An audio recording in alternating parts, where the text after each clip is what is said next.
Welcome, Tom.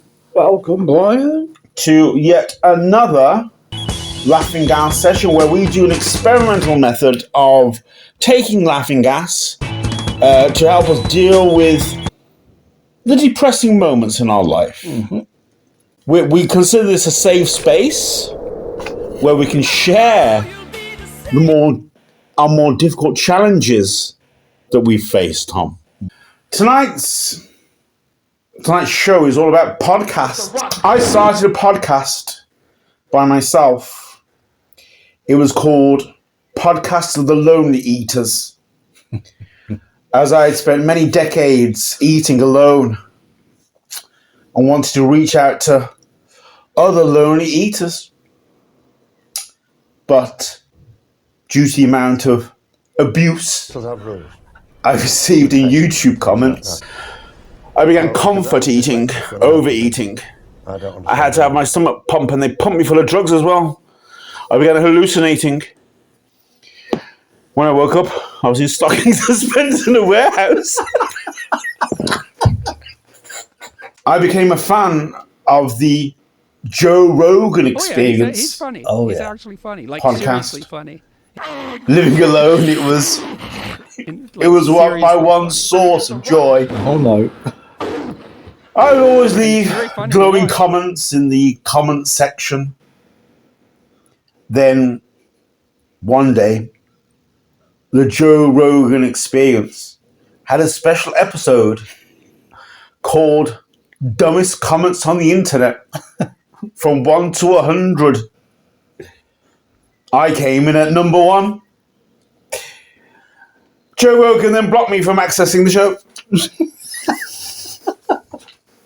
The very best podcast I ever saw was a debate on capital punishment. Action. Find the Is it ever justified in modern times? I was a bit late tuning into the live stream, but when it came on, I just saw a man lying in an open grave, and the other bloke triumphantly shaking soil into his face with a shovel, and it suddenly cut off. I was a huge fan of Jake and Logan Paul and watched everything they produced. So when Jake Paul started his own cryptocurrency, I was all in. I took all my life savings and invested in CryptoZoo. 14th of October. Let's tell you what's coming up on the programme. We're going to be joined by Scottish First Minister Nicola Sturgeon. We'll talk to her about plans for a second referendum on independence. I'm sorry, we've very clearly run the wrong pictures over. £375,000. Jake Paul rug pulled the currency the next day, and I was left with nothing. I tuned into a podcast about health supplements once.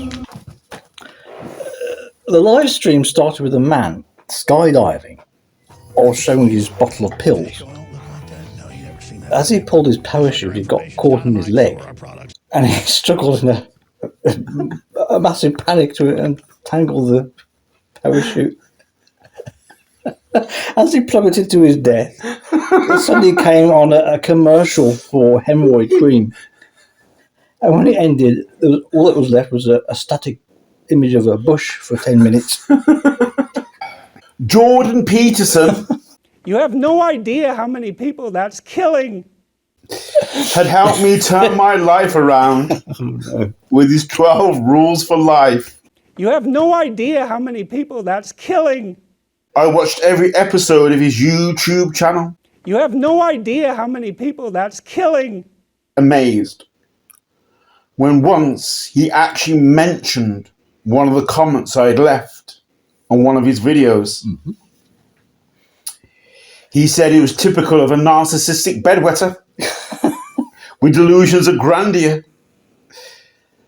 The shock was so much that I haven't made my bed since. Which is a shame because the bedwetting is getting worse. I remember tuning into a live stream about magic. When it started, there were just 3 men sitting on deck chairs in the middle of a motorway.